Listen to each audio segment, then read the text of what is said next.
मुख्यमंत्री ने दी शहीदों को श्रद्धांजलि। मुख्यमंत्री पुष्कर सिंह धामी मसूरी शहीद स्थल पहुंचे, जहां मुख्यमंत्री ने उत्तराखंड राज्य में अपने प्राणों को न्यौछावर करने वाले अमर शहीदों को याद कर श्रद्धांजलि दी। वहीं इस मौके पर उत्तराखंड राज्य आंदोलनकारियों को सम्मानित भी किया गया। मुख्यमंत्री धामी ने अपने संबोधन में कहा कि उत्तराखंड राज्य को बनाने में कई लोगों ने शहादत दी, जिसके बाद हमें उत्तराखंड मिला। उन्होंने कहा 1 सितंबर 1994 को खटीमा और 2 सितंबर 1994 को मसूरी में हजारों लोग सड़कों पर उतरे हुए थे, जिसके बाद उत्तर प्रदेश की मुलायम सिंह सरकार ने बिना चेतावनी के निहत्थे आंदोलनकारियों पर गोलियां बरसानी शुरू की, जिसमें मसूरी में 6 राज्य आंदोलनकारियों के साथ ही पुलिस के सीओ ने अपनी शहादतें दी और कई घायल भी हुए और आज हमें उत्तराखंड राज्य प्राप्त हुआ। उन्होंने कहा इस बलिदान को कभी भुलाया नहीं जा सकता।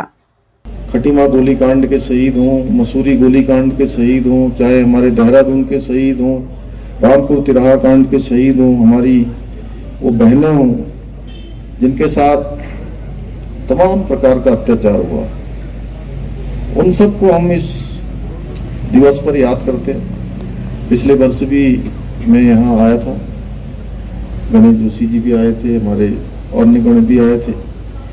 सभी ने, हम लोगों ने उनकी श्रद्धांजलि सभा में भाग लिया था, इस वर्ष भी भाग ले रहे हैं। ये दिन हमको ये स्मरण दिलाता है कि ये उत्तराखंड राज्य हमको आसानी से नहीं मिला है, इसलिए इस दिन हम जहां उनका स्मरण करते हैं वहीं हमको आगे उत्तराखंड राज्य कैसा होगा, उसमें हमारी कैसी सहभागिता होगी, क्या हम उसमें योगदान दे सकते हैं, यह भी एक हमारे लिए संकल्पबद्ध और वचनबद्ध होने का दिवस है। इन सब बातों को लेकर जहां सरकार काम कर रही है, हमारा लक्ष्य और ध्येय बिल्कुल साफ है कि हम लगातार उत्तराखंड राज्य हिंदुस्तान के श्रेष्ठ राज्यों में शामिल हो। गदरपुर पुलिस नशे के खिलाफ एक्शन मोड में है। सीओ भूपेंद्र सिंह भंडारी बाजपुर क्षेत्र नई तैनाती लेते ही नशा तस्करों के विरुद्ध अभियान छेड़ते हुए 2 नशा तस्कर को गिरफ्तार कर लिया, जिससे नशे के कारोबारियों में हड़कंप मचा हुआ है। पुलिस के द्वारा नशे के विरुद्ध चलाए अभियान के तहत 2 व्यक्तियों से 31.20 ग्राम स्मैक बरामद किया। इस दौरान पुलिस क्षेत्राधिकारी भूपेंद्र सिंह भंडारी ने कहा कि गदरपुर थाना क्षेत्र में वाहन चेकिंग के दौरान कुईखेड़ी सकेनिया क्षेत्र में 2 लोगों को गिरफ्तार किया गया है। एसआई जो है उनकी टीम और वाहनों की चेकिंग भी कर रही थी, तो 2 लोग सामने से मोटरसाइकिल से आते हुए दिखाई दिए। जब उन्होंने पुलिस टीम को देखा तो वहाँ से भागने का प्रयास किया उन्होंने। पुलिस ने उनका पीछा किया, उनको पकड़ा और उसके बाद जो है उनसे पूछताछ की तो उनके पास स्मैक का होना बताया गया। तो मुझे भी उनने सूचित किया दरोगा जी ने और मैं भी मौके पर गया। उन लड़कों का जो है जामा तलाशी ली गई, उनके पास से स्मैक बरामद हुई है। एक के पास जो है 17.12 ग्राम और एक के पास 14.08 ग्राम, मतलब कुल मिला के 31.20 ग्राम अवैध स्मैक उनसे प्राप्त हुई है। लोग पकड़े गए हैं। इसमें नंबर 1 अभियुक्त तो मंजीत सिंह सन ऑफ जसवंत सिंह, दूसरा जो है मंगल सिंह सन ऑफ बिल्लू। ये निवासी मेरठ के रहने वाले हैं। ये वहाँ से खरीदारी करके यहाँ उत्तराखंड में ये बेचते हैं। धर्म परिवर्तन करके जितेंद्र नारायण त्यागी बने यूपी वक्फ बोर्ड के पूर्व अध्यक्ष वसीम रिजवी ने हरिद्वार डिस्ट्रिक्ट कोर्ट में आत्मसमर्पण कर दिया है। हेड स्पीच मामले में 13 जनवरी से हरिद्वार जेल में बंद वसीम रिजवी को सुप्रीम कोर्ट ने मेडिकल के आधार पर 3 महीने की बेल दी थी।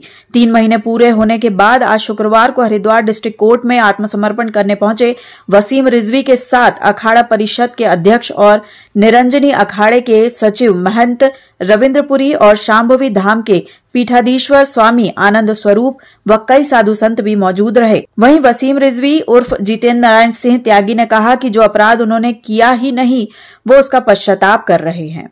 देखिए, मैं 4 महीने पहले भी इससे पहले रहा हूं और मैं उन गुनाहों का पश्चाताप कर रहा हूं जो मैंने किए ही नहीं है, क्योंकि मैं हिंदू हूं। मैं इस पर गर्व करता हूं कि मैं हिंदू हूं।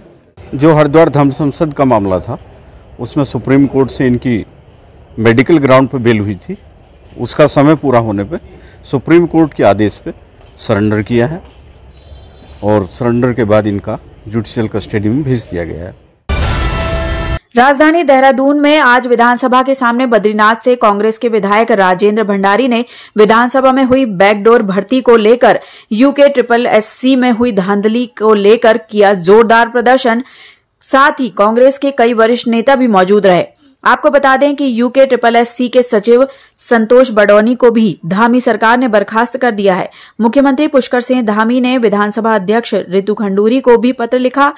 वहीं बद्रीनाथ विधायक राजेंद्र भंडारी ने कहा, जिस प्रकार से UKSSC में और विधानसभा में बहुत बड़ा भ्रष्टाचार हुआ है, उन्होंने कहा इस मामले में हाईकोर्ट के सिटिंग जज की निगरानी में इन भर्तियों की जांच होनी चाहिए। जिस तरह से UKSSC में और विधानसभा की भर्ती घोटाला में बहुत बड़ा भ्रष्टाचार हुआ है, बहुत बड़ी अनियमितता हुई है, हम चाहते हैं कि हाईकोर्ट के सिटिंग जज से उनकी निगरानी में CBI की जांच होनी चाहिए। और हाकम सिंह को पकड़ने से कुछ नहीं होने वाला है। बड़े हाकम सिंह, बड़े सफ़ेद पोस्ट कौन है, वो बड़े मगरमच्छों को एक बार उनकी जांच होनी बहुत ज़रूरी है। कौन ब्यूरोक्रेट है और कौन नेता है जिनकी सह पे हाकम सिंह ने ये पैसा इकट्ठा किया है, ये भ्रष्टाचार किया है और ये पेपर लीक हुआ है। वो जाँच की आँच वहाँ तक जानी चाहिए। ये तभी संभव है जब CBI की जाँच होगी। STF UKSSC घोटाले और विधानसभा में बैकडोर से हुई भर्ती घोटालों को लेकर कांग्रेस ने प्रदेश अध्यक्ष करण माहरा के नेतृत्व में विधानसभा के बाहर कार्यकर्ताओं के साथ हल्ला बोल प्रदर्शन किया। करण माहरा ने कहा कि भर्ती घोटाले में जिस तरह से युवाओं के साथ धोखा किया गया है, उसकी CBI जांच होनी चाहिए। उन्होंने कहा कि युवाओं के भविष्य के साथ किसी भी तरह का खिलवाड़ कांग्रेस बर्दाश्त नहीं करेगी। उन्होंने मांग की कि जिस भी विधानसभा अध्यक्ष के कार्यकाल में ये भर्तियां की गई है, उनकी CBI जांच होनी चाहिए। नैतिकता के आधार पर प्रेमचंद अग्रवाल को इस्तीफा दे देना चाहिए। देखिए, मुख्यमंत्री ने पत्र लिखा है और उन्होंने स्वीकार किया है जो कांग्रेस उठा रही थी मामला की भर्ती घोटाला हुआ है, उसको उन्होंने स्वीकार किया है। और अब जो है नैतिकता के आधार पर वित्त मंत्री जी और तात्कालिक विधानसभा अध्यक्ष को इस्तीफा दे देना चाहिए। और जिन नेताओं ने अपने परिचितों को, अपने जानने वालों को, अपने साथ जुड़े हुए लोगों को विधानसभा में नियुक्तियां दी हैं, उन लोगों को तत्काल प्रभाव से एक तो जनता से माफ़ी मांगनी चाहिए अपने गलत कार्य के लिए और साथ में राजनीतिक जीवन से संन्यास भी लेना चाहिए। हमारी मांग बहुत ही जायज़ है। जैसे कि ये पता चला है कि सरकार का कोई भी विभाग नौकरियों में भ्रष्टाचार करके जो बंदरबांट की गई है, इससे अछूता नहीं है। जब ये पता चला तो हमारी समग्र रूप में ये मांग है मुख्यमंत्री जी से कि सभी विभागों के जो तथाकथित रूप से नौकरियों में भ्रष्टाचार हुआ है, घोटाले हुए हैं, उनकी जाँच CBI से कराई।